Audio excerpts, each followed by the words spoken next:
Você já sentiu que sua vida foi devastada? Que tudo que você construiu desmoronou? Que o vazio tomou conta do lugar onde antes havia promessas? Existe um capítulo nas Escrituras que Deus preservou especialmente para este momento da sua jornada. Isaías 54 é uma profecia que transcende o tempo. E o que você vai descobrir hoje une verdade espiritual, história fascinante e esperança que reconstrói. Prepare seu coração, porque a revelação que vem vai mostrar como Deus transforma desolação em abundância. Imagine por um momento Jerusalém no século 8 a.C. A cidade que Deus escolheu estava cercada de ameaças. O profeta Isaías caminhava pelas ruas estreitas de pedra, suas sandálias tocando o chão irregular enquanto carregava uma mensagem que desafiava toda a lógica humana. Arqueólogos descobriram que Jerusalém naquela época ocupava apenas cerca de 50 hectares, uma área equivalente a aproximadamente 40 campos de futebol. Era pequena, vulnerável e enfrentava o Império Assírio, a maior máquina de guerra conhecida até então. Mas Deus estava prestes a falar algo impossível através do seu profeta. O capítulo começa com uma ordem surpreendente. Regozija-te, ó estéril, que não deste à luz, exulta de júbilo e alegra-te, tu que não tiveste dores de parto. A palavra hebraica usada aqui para estéril é acará, que na cultura antiga não significava apenas infertilidade física, mas carregava o peso devastador da vergonha social, da rejeição comunitária e do questionamento sobre o favor divino. Para aquela sociedade, onde a identidade feminina estava profundamente conectada à maternidade, ser acará era viver como alguém incompleto, invisível, sem futuro. Historiadores explicam que mulheres nessa condição frequentemente eram isoladas, perdiam status e enfrentavam até mesmo a possibilidade de divórcio. Deus estava falando com quem se sentia exatamente assim, descartado, sem propósito, sem esperança. Mas aqui vem algo que muda tudo. O versículo continua dizendo que os filhos da solitária serão mais numerosos que os da casada. Deus não está apenas prometendo reversão, Ele está prometendo abundância que supera qualquer expectativa natural. A palavra hebraica shamem, traduzida como desolada, significa literalmente devastada, arruinada, transformada em deserto.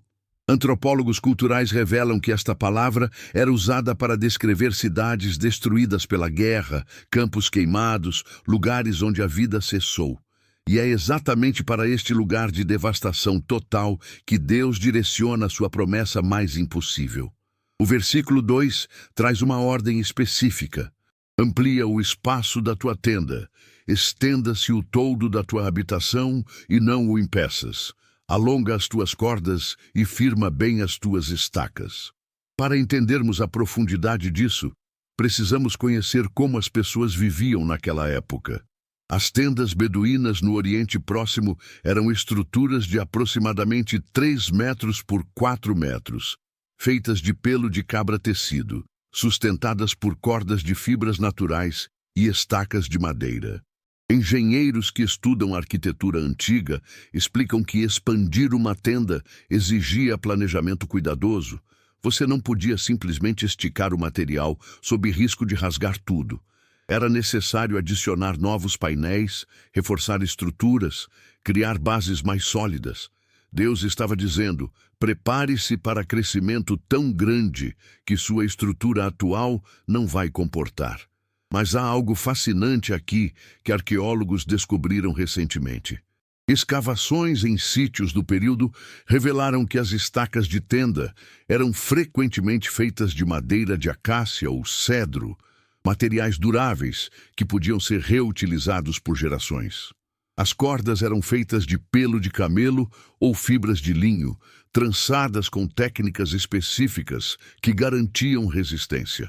Quando Deus diz, firma bem as tuas estacas, Ele está usando linguagem técnica da época. A palavra hebraica shazak traduzida como firmar, significa fazer forte, fortalecer, segurar com força. Especialistas em linguística hebraica explicam que este termo era usado em contextos militares para descrever o fortalecimento de muralhas antes de um cerco. Deus não estava falando de preparação casual, mas de fortalecimento estratégico para suportar peso de bênção que viria. O versículo 3 revela o alcance dessa expansão. Porque transbordarás para a direita e para a esquerda, e a tua posteridade possuirá as nações, e fará que se povoem as cidades assoladas. A palavra parats, traduzida como transbordar, é extraordinária. No hebraico original, ela descreve o rompimento de barreiras, como água que quebra uma represa, como vida que não pode ser contida. Geólogos que estudam sistemas hídricos do Oriente Médio explicam que as chuvas naquela região eram raras, mas quando vinham, transformavam wades secos em torrentes violentas que rompiam qualquer obstáculo. Esta é a imagem que Deus usa. Não crescimento gradual, mas expansão explosiva e irresistível. Mas por que Deus fala de possuir nações e repovoar cidades devastadas? Aqui entra contexto histórico crucial. Documentos da época confirmam que o Império Assírio, sob reis como Tiglat-Pileser III e Senaqueribe, havia devastado sistematicamente a região.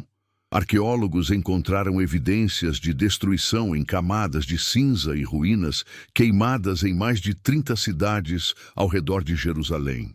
A política assíria era clara: destruir, deportar populações inteiras e deixar terror como legado. As cidades assoladas mencionadas por Isaías não eram metáfora poética, eram realidade brutal visível no horizonte. E Deus estava prometendo que seu povo não apenas sobreviveria, mas reconstruiria o que foi destruído e se expandiria para onde antes havia morte. O versículo 4 traz uma das palavras mais ternamente poderosas de toda a Escritura. Não temas, porque não serás envergonhada. Não te envergonhes, porque não serás humilhada. Antes te esquecerás da vergonha da tua mocidade, e não te lembrarás mais do opróbrio da tua viuvez. A palavra hebraica bosh, para vergonha, carrega um peso que nossa cultura moderna dificilmente compreende. Para aquela sociedade, vergonha não era apenas sentimento interno, era status social, marca pública, identidade permanente.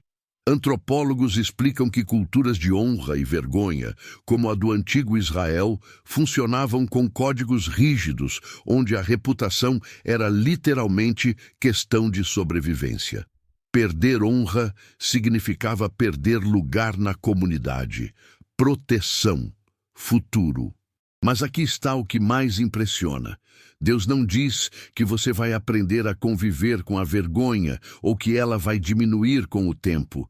Ele diz que você vai esquecer. A palavra shakash, traduzida como esquecer, não significa amnésia, mas implica que algo perde completamente seu poder sobre você, como se nunca tivesse acontecido. Especialistas em trauma e memória explicam que certos eventos marcam a psique humana de forma permanente, mas Deus está prometendo cura tão profunda que o que devastou sua alma será apagado da consciência operacional da sua vida. Isso não é terapia humana, é recriação divina. O versículo 5 revela a base de tudo. Porque o teu Criador é o teu marido, o Senhor dos Exércitos é o seu nome, e o Santo de Israel é o teu Redentor, que é chamado o Deus de toda a terra.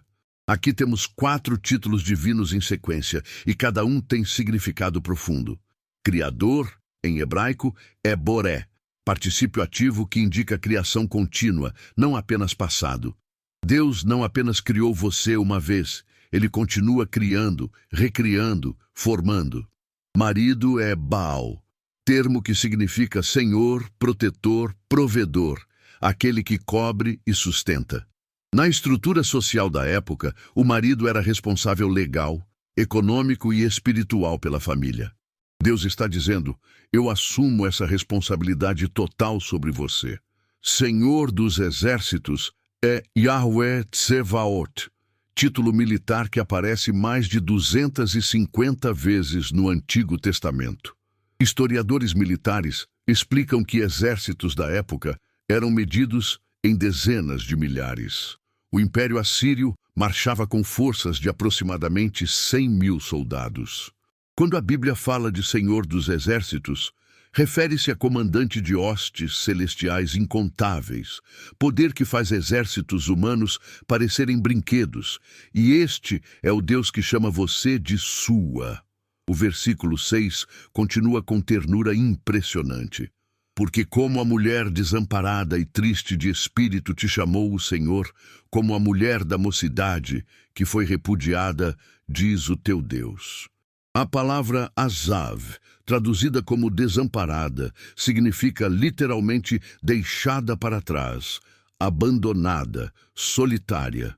Documentos sociais da época revelam que mulheres repudiadas enfrentavam um destino terrível. Sem proteção masculina, sem recursos próprios, frequentemente tornavam-se dependentes de caridade ou caíam em extrema pobreza. O sistema não oferecia rede de segurança, mas Deus está dizendo: eu vi você nesta condição, eu te chamo de volta, não como favor, mas como compromisso irrevogável. O versículo 7 revela o coração de Deus de forma que parte a alma. Por um breve momento te deixei, mas com grande misericórdia torno a acolher-te. A palavra hebraica rega, traduzida como momento, significa literalmente piscar de olhos, fração de segundo. Do ponto de vista de Deus, cujo nome é eterno, toda tribulação humana é brevíssima. Mas a palavra rachamim, para misericórdia, é plural de rechem, útero. A misericórdia de Deus tem natureza materna, visceral, impossível de reprimir. É amor que gera, protege, nutre, permanece mesmo quando há rejeição. O versículo 8 intensifica. Com um pouco de ira, escondi a minha face de ti por um momento, mas com benignidade eterna me compadecerei de ti, diz o Senhor, o teu Redentor. A palavra chesed, traduzida como benignidade, é uma das mais ricas do hebraico. Significa amor leal, fidelidade pactual, compromisso que não quebra independente de circunstâncias. Especialistas em linguística explicam que não existe equivalente perfeito em português porque chesed combina amor, lealdade, misericórdia e fidelidade em conceito único. E este chesed é eterno, olam, sem fim, sem limite temporal. Os versículos 9 e 10 trazem comparação surpreendente com o dilúvio de Noé. Porque isto será para mim como as águas de Noé, pois jurei que as águas de Noé não passariam mais sobre a terra, assim jurei que não me irarei mais contra ti, nem te repreenderei. Arqueólogos e geólogos debatem evidências de enchentes catastróficas antigas, mas a questão aqui é teológica e profundamente pessoal. Deus está dizendo: assim como fiz aliança com toda a humanidade após o dilúvio, agora faço aliança específica e pessoal com você. A palavra shava, para jurar, significa fazer promessa solene, irrevogável, que compromete o caráter de quem promete. Quando Deus jura, ele está colocando seu próprio nome, sua própria natureza como garantia. Então vem o versículo 10, um dos mais belos de toda a Escritura. Porque os montes se retirarão e os outeiros serão removidos, mas a minha benignidade não se apartará de ti, e a aliança da minha paz não será removida, diz o Senhor, que se compadece de ti. Geólogos explicam que montanhas são as estruturas mais estáveis do planeta, formadas por processos que levam milhões de anos. No contexto do antigo Oriente Próximo, montanhas como o Hermon ao norte e as montanhas da Judéia eram referências fixas, imutáveis, eternas. Deus está dizendo: mesmo que o impossível aconteça, mesmo que toda a geografia física mude, meu compromisso com você permanece. A aliança de paz, Berit Shalom, é mais sólida que a criação física. Os versículos seguintes trazem imagens de reconstrução que deixaram estudiosos impressionados. Ó aflita, arrojada com a tormenta e desconsolada, eis que eu porei as tuas pedras com todo o ornamento e te fundarei sobre safiras. A palavra aniá para aflita descreve alguém oprimido, curvado sob peso, sem recursos. Mas Deus promete reconstrução com materiais preciosos. Arqueólogos que estudam arquitetura antiga explicam que safiras, ou lápis lazuli, como provavelmente se refere, eram pedras preciosas importadas do Afeganistão, a mais de 3.000 quilômetros de distância. Eram extremamente raras e valiosas, usadas apenas em palácios reais e templos. Deus está dizendo: vou reconstruir sua vida, não com materiais comuns, mas com o que há de mais precioso, mais belo, mais valioso. O versículo 12 continua essa arquitetura divina. E farei cristalinas as tuas janelas, e as tuas portas de carbúnculos, e todos os teus limites de pedras aprazíveis. Especialistas em construção antiga explicam que vidro era tecnologia rara e cara no mundo antigo. Janelas eram geralmente aberturas simples cobertas com telas ou madeira. Janelas de cristal permitiriam luz abundante, transparência, beleza. Portas de carbúnculos, provavelmente rubis ou granadas vermelhas, não eram apenas decorativas, mas simbolizavam entrada protegida, valiosa, digna de realeza. O versículo 13 traz promessa educacional revolucionária. E todos os teus filhos serão ensinados pelo Senhor, e grande será a paz dos teus filhos. Na sociedade antiga, educação era privilégio de elite. Escribas eram formados em escolas especializadas que levavam anos. A maioria da população era analfabeta. Mas Deus promete que seus filhos, sua descendência espiritual, serão ensinados diretamente por Ele. E o resultado será Shalom, paz que significa completude, inteireza, harmonia total. Os versículos finais estabelecem segurança inabalável. Com justiça serás estabelecida, estarás longe da opressão, porque já não temerás, e também do terror, porque não chegará a ti. A palavra kum, traduzida como estabelecida, significa fundada, firmada, estável. É termo arquitetônico usado para construções sobre rocha sólida. Engenheiros explicam que fundação determina a estabilidade de toda a estrutura. Deus está dizendo: vou estabelecer você sobre base que não pode ser abalada. E aqui está a revelação climática que une toda a profecia. Isaías 54 foi escrito 800 anos antes de Cristo, mas fala diretamente ao seu coração hoje. Por séculos, teólogos entenderam este capítulo como profecia sobre Israel restaurado após exílio babilônico. E foi. Mas há mais. O apóstolo Paulo, no livro de Gálatas, capítulo 4, cita exatamente este capítulo e aplica à igreja, aos que vêm a Deus pela fé. A estéril que se torna mãe de multidões é você, que estava espiritualmente morto, mas foi vivificado. A cidade reconstruída com pedras preciosas é a nova criação que Deus está fazendo em sua vida. A aliança eterna é o novo pacto estabelecido no sangue de Jesus Cristo. Arqueólogos continuam descobrindo evidências de que Jerusalém sobreviveu ao cerco assírio de forma miraculosa, exatamente como Isaías profetizou. Historiadores confirmam que enquanto toda a região foi devastada, a pequena cidade nas montanhas permaneceu. E hoje, 3.000 anos depois, Jerusalém ainda existe, testemunho físico de que promessas de Deus se cumprem através das eras. Mas a promessa para você não é apenas histórica, é presente, viva, operante agora. Se sua vida parece tenda pequena demais para o que Deus quer fazer, comece a expandir. Se você se sente estéril, sem fruto, sem propósito, Deus está dizendo que sua descendência será maior que você imagina. Se vergonha do passado te paralisa, O Redentor promete que você vai esquecer, não porque vai fingir que não aconteceu, mas porque o novo que ele está criando vai ser tão glorioso que o antigo perderá relevância. Se você foi abandonado, o Senhor dos Exércitos Celestiais chama você de seu. Se estruturas da sua vida desmoronaram, o arquiteto divino vai reconstruir com materiais que reis invejam. Esta não é mensagem de positividade vazia ou pensamento mágico. É verdade estabelecida no caráter imutável de Deus, confirmada através da história, selada com juramento divino, garantida pela aliança eterna.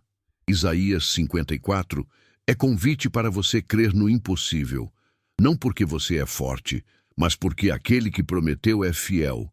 O Criador que formou montanhas compromete seu próprio nome à sua restauração. O Redentor que libertou Israel do Egito está libertando você agora.